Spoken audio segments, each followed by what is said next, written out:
और आज हम पढ़ाने जा रहे हैं पृथ्वी के आंतरिक संरचना। जानेंगे पृथ्वी के अंदर बाबू ये है पृथ्वी का आंतरिक संरचना। ठीक है, तो तौर पर पृथ्वी को 3 भागों में बांटा गया। कितने भागों में बांटा गया? 3। आप लोग सहायता कीजिएगा बोलने में। ठीक है, पृथ्वी को मोटे तौर पर 3 भागों में बांटा गया। ठीक है, ध्यान रखिएगा, मैं कुछ इस प्रकार से बनाया हूँ ताकि आप लोग को आसान शब्दों में समझा सकूं। ठीक है, आसान शब्दों में क्या कर सकूं, समझा सकूं। ठीक है, जो आप लोग को उजला वाला भाग दिखाई दे रहा है, ठीक है, जहां तक आप लोग को उजला वाला भाग दिखाई दे रहा है, ठीक है, हम इसे कहेंगे, इसे कहते हैं भूपर्पट्टी। क्या कहते हैं? भूपर्पट्टी। भूपर्पट्टी कहते हैं। क्या कहते हैं? भूपर्पट्टी, या फिर इसको भूपटल भी कह देते हैं। क्या कहते हैं? भूपटल। जिस भाग में रहा जाता है उसे कहते हैं भूपटल। जिस भाग में मनुष्य निवास करती है उसे कहते हैं क्या? भूपटल या भूपर्पट्टी कहते हैं। ठीक है, ध्यान रखिएगा। यही अगर दूसरे रंगों से हल्का सा आप लोगों को, ठीक है, हल्का सा वहां पर दिखाई दे रहा है, इसको ये भाग दिखाई दे रहा है। Yes sir. ठीक है, ध्यान रखिए, बीच वाला जो काला बीच में दिखाई दे रहा है और काला वाला के बीच में कुछ गरीब सा रंग दिखाई दे रहा है, ये आप लोग का है मेंडल। क्या है ये? क्या कहते हैं? देखिए हम यहाँ पर लिखते हैं मेंडल। इसको क्या कहते हैं? मेंडल कहते हैं। क्या कहते हैं? मेंडल कहते हैं। ये दूसरी भाग है। ठीक है, क्या है? दूसरी भाग। वही आप लोगों को काला वाला भाग दिखाई दे रहा है, लास्ट में सबसे लास्ट वाला भाग दिखाई दे रहा है, ये सबसे लास्ट भाग है। इसी को आपको कहते हैं क्रोड कहते हैं। क्या कहते हैं? इसे कहते हैं। ठीक है, क्रोड। अब देखिए ढेर ऐसे ढेर सीबीएसई हाँ, साफ लिखिए ना सर। सीबीएसई का जो लड़का होंगे, ठीक है, वो क्या जानते होंगे? इसको जानते हैं, इंग्लिश में जानते होंगे। क्या जानते होंगे? इंग्लिश में। उनके लिए इंग्लिश में ही बात कर लेते हैं। देखिए भूपर्पट्टी को हम लोग इंग्लिश में कहते हैं सियाल कहते हैं। क्या कहते हैं? सियाल कहते हैं। ठीक है, यही पर मेंटल को हम लोग सीमा कहते हैं। क्या कहते हैं? मेंटल को इंग्लिश में क्या कहते हैं? सीमा। ठीक है,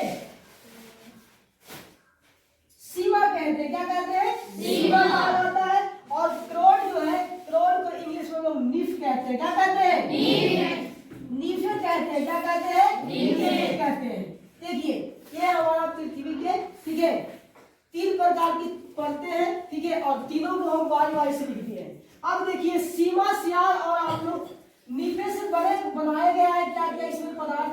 ध्यान रखिएगा। पृथ्वी के भूपर्पट्टी उसे कहते हैं जहां पर हम लोग निवास करते हैं या जहां पर मनुष्य निवास करता है, पेड़ पौधा जल है, उसे भूपर्पट्टी कहा गया है। ठीक है, क्या कहा गया है? भूपर्पट्टी। भूपर्पट्टी जहां पर मनुष्य क्या करता है? निवास करता है। देखिए इसमें आप लोगों को सियाल दिखाई दे रहा होगा। क्या दिखाई दे रहा होगा? सियाल।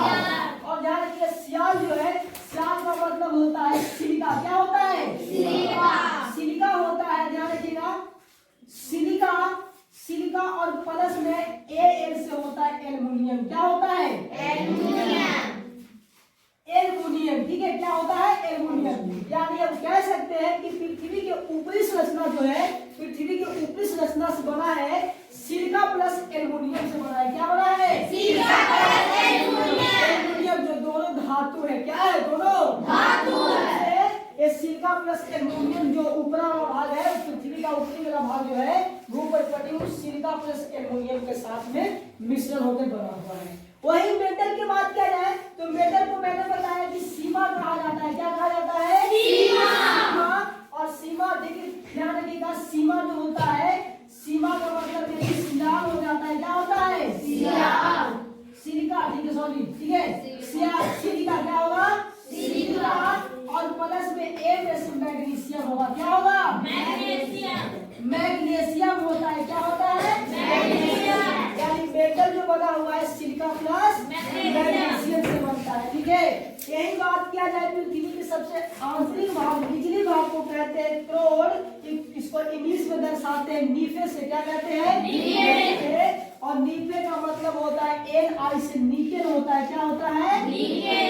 निकेल होता है। और एन से होता है फेरस, और फेरस का मतलब होता है लोहा। क्या होता है? फेरस। क्या होता है? फेरस। और फेरस का मतलब होता है लोहा। ध्यान रखिए, क्या होता है? लोहा। और एक सबसे महत्वपूर्ण बिंदु मैं बता दूं कि ये फेरस जो है वो आपको लोहा वाला क्रोड जिसे कहते हैं, इसे हम अपने भाषा में लावा भी कहते हैं। क्या कहते हैं? लावा।